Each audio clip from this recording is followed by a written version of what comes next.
Assalamualaikum warahmatullahi wabarakatuh. Perkenalkan, saya Ayu Landari dengan NIM 0804 1281924. Di sini saya akan mempresentasikan materi ekologi fisiologi tumbuhan mengenai pengaruh kelebihan dan kekurangan cahaya pada tanaman. Adapun poin pembahasan pada materi ini antara lain pendahuluan, pengaruh kelebihan cahaya pada tanaman, pengaruh kekurangan cahaya pada tanaman, serta studi literatur mengenai intensitas cahaya. Baik, masuk ke poin pembahasan pertama. Pertumbuhan tanaman tidak terlepas oleh adanya faktor internal maupun faktor eksternal. Faktor internal merupakan faktor yang berasal dari tubuh tumbuhan itu sendiri, seperti faktor genetik dan juga hormon. Sedangkan faktor eksternal adalah faktor yang berasal dari luar tubuh tanaman tersebut, yaitu dari lingkungan seperti cahaya, nutrisi, air, dan juga suhu. Cahaya merupakan faktor esensial untuk pertumbuhan dan perkembangan tanaman. Cahaya berperan penting dalam proses fisiologis tanaman, terutama fotosintesis, respirasi, dan transpirasi. Setiap cahaya mempunyai panjang gelombang yang berbeda, dan daya serap oleh pigmen tanaman yang berbeda pula. Cahaya dapat dimanfaatkan tanaman untuk fotosintesis, yaitu cahaya tampak dengan panjang gelombang antara 400 hingga 740 nanometer. Manfaat cahaya pada tanaman.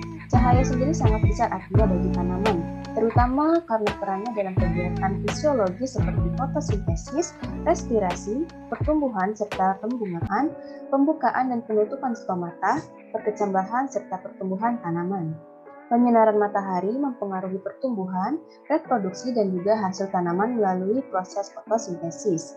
Penyerapan cahaya oleh pigmen-pigmen akan mempengaruhi pembagian fotosintat ke bagian-bagian lain dari tanaman melalui proses fotomorfogenesis. Selanjutnya yaitu pengaruh kelebihan cahaya pada tanaman. Salah satu dampak kelebihan cahaya matahari pada tanaman adalah daun menguning, kering, dan bahkan gugur. Awalnya, tanaman tersebut akan meminimalisir pertumbuhan lebar daunnya sehingga daun tampak lebih kecil. Hal ini bertujuan untuk meminimalisir penguapan pada tanaman. Apabila tidak cukup toleran dengan cara tersebut, sel daun perlahan akan rusak lalu menguning, kering, bahkan gugur. Selain itu, efek dari kelebihan cahaya yaitu tanaman akan terlalu cepat menjadi dewasa, atau tanaman belum mencapai ukuran normal, tetapi tanaman sudah berhenti tumbuh. Beralih ke poin pembahasan selanjutnya, yaitu pengaruh kekurangan cahaya pada tanaman. Kekurangan cahaya matahari akan mengganggu proses fotosintesis dan pertumbuhan, meskipun kebutuhan cahaya tergantung pada jenis tumbuhan. Selain itu, kekurangan cahaya saat perkembangan berlangsung akan menimbulkan gejala etiolasi, di mana batang kecambah akan tumbuh lebih cepat, namun lemah dan daunnya berukuran kecil, tipis, dan berwarna pucat. Gejala etiolasi tersebut disebabkan oleh kurangnya cahaya atau tanaman yang berada di tempat yang gelap. Cahaya juga dapat bersifat sebagai penghambat atau inhibitor pada proses pertumbuhan. Hal ini terjadi karena cahaya dapat memacu difusi auksin ke bagian dari tanaman yang tidak terkena cahaya. Selanjutnya yaitu studi literatur mengenai intensitas cahaya.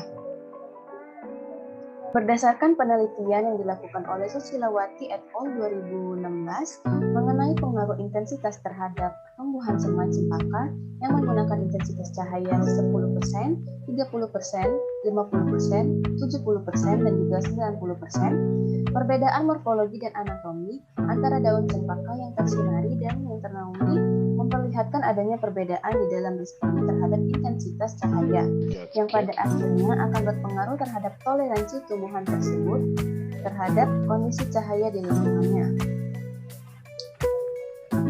Tanaman mampu beradaptasi terhadap naungan melalui mekanisme penghindaran dan toleransi. Penghindaran kekurangan cahaya dilakukan dengan meningkatkan efisiensi penangkapan cahaya. Cempaka yang merupakan tumbuhan semai toleran, meskipun memerlukan naungan pada awal pertumbuhannya, namun naungan yang dibutuhkan tidak terlalu berat karena cempaka juga masih memerlukan sinar matahari untuk proses fotosintesis. Pada naungan yang berat dapat menyebabkan terganggunya proses fotosintesis pada pertumbuhan semai, sehingga pertumbuhan semai tidak seimbang. Hasil dari penelitian Susilawati et al. Tahun 2016, selama 3 bulan, Terjadi perubahan tinggi, diameter, jumlah daun, dan juga luas daun. Dari hasil pengamatan, perubahan tinggi semai cempaka Misselia cempaka L menunjukkan bahwa perlakuan intensitas cahaya 90% menghasilkan pertambahan tinggi semai cempaka yang lebih baik dari perlakuan lainnya. Intensitas cahaya perlakuan 10% menghasilkan perubahan diameter yang lebih baik daripada perlakuan lainnya. Untuk jumlah daun, intensitas cahaya 30% lebih baik dari perlakuan lainnya.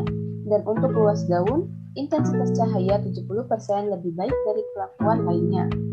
Persentase intensitas cahaya yang berbeda ternyata tidak berpengaruh nyata terhadap luas daun seperti yang ditunjukkan pada hasil analisis studi keragam.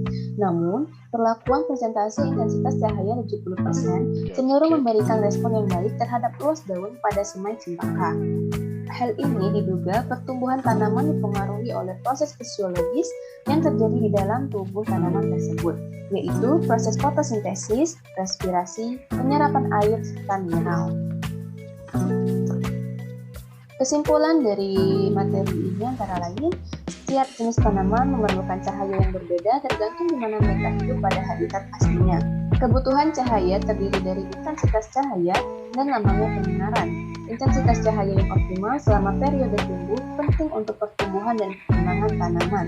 Pada tanaman tertentu, jika menerima cahaya yang berlebihan, maka akan berpengaruh terhadap pembentukan buah dan biji.